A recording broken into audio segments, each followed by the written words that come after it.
Oi pessoal, tudo bem? Eu sou Jean Gorenstein, eu sou médico infectologista aqui do Hospital Emílio Ribas em São Paulo e a gente está participando do projeto Nossos Olhares, falando hoje sobre coronavírus.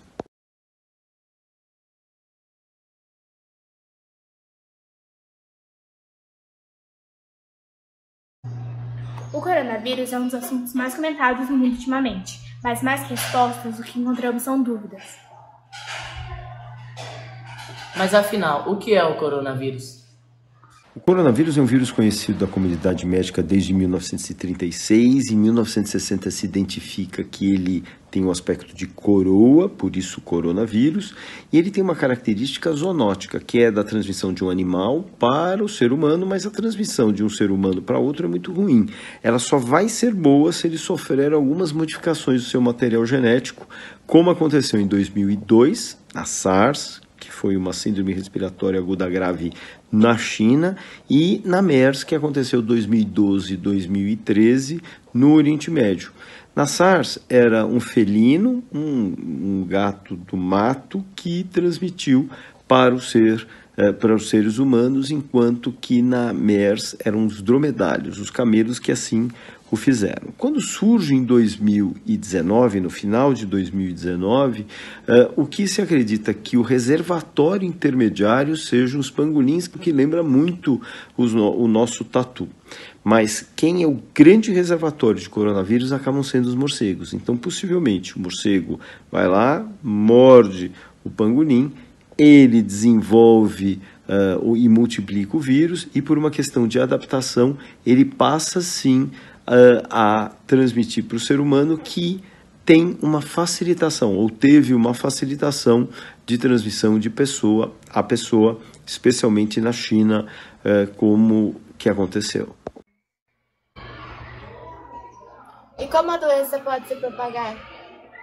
A transmissão de coronavírus ocorre de pessoa a pessoa, através da tosse, do espirro e mesmo da fala. Enquanto as pessoas estão falando, elas vão eliminando o que a gente chama de perdigotos, que são gotículas de saliva que, se o indivíduo estiver infectado, ele pode sim passar para as outras pessoas. Mas nós temos ainda duas outras formas, que é exatamente a mão, através do aperto de mão, o fato de eu colocar a mão, por exemplo, numa barra de proteção do transporte público, alguém tiver acabado de tossir ou espirrar, ou, por exemplo, no próprio beijinho. Alguém vem com o beijinho mais molhado, eu coço, coloco no olho, ou no nariz ou na boca, eu tenho a chance de também me contaminar. As superfícies, por exemplo, de teclados ou mesmo telefones que possam ser compartidos, se não forem adequadamente higienizados, podem sim também ser uma forma de transmissão da doença.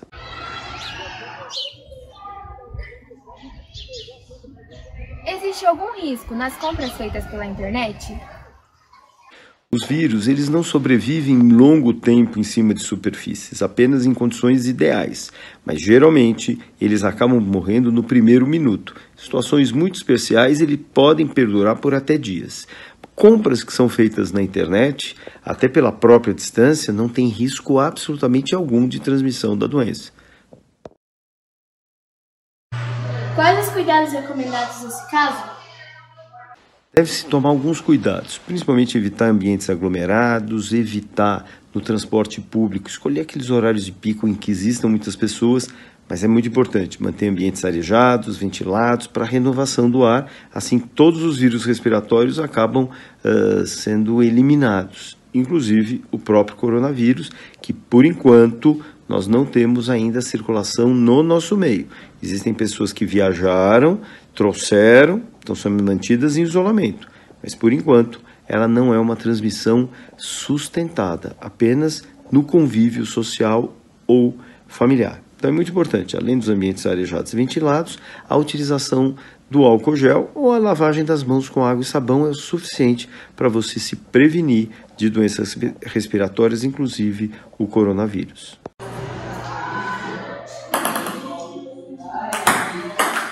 E existe algum tratamento ou vacina? Não existe nem tratamento ainda e nem vacina. Por isso a preocupação das autoridades para retardar a chegada dela, especialmente aqui no Brasil. Os tratamentos das vacinas, existem mais de 20 países ainda em estudo, assim como tratamento na Universidade de Nebraska, testando uma das medicações que, coincidentemente, foi a mesma usada para o tratamento do vírus do ebola. Mas ainda é cedo, os testes ainda são necessários, então nós não vamos ter tanto um tratamento quanto uma vacina, pelo menos nos próximos 4 a 6 meses. Muito bem, pessoal, espero que vocês tenham tirado algumas das suas dúvidas. Um grande abraço.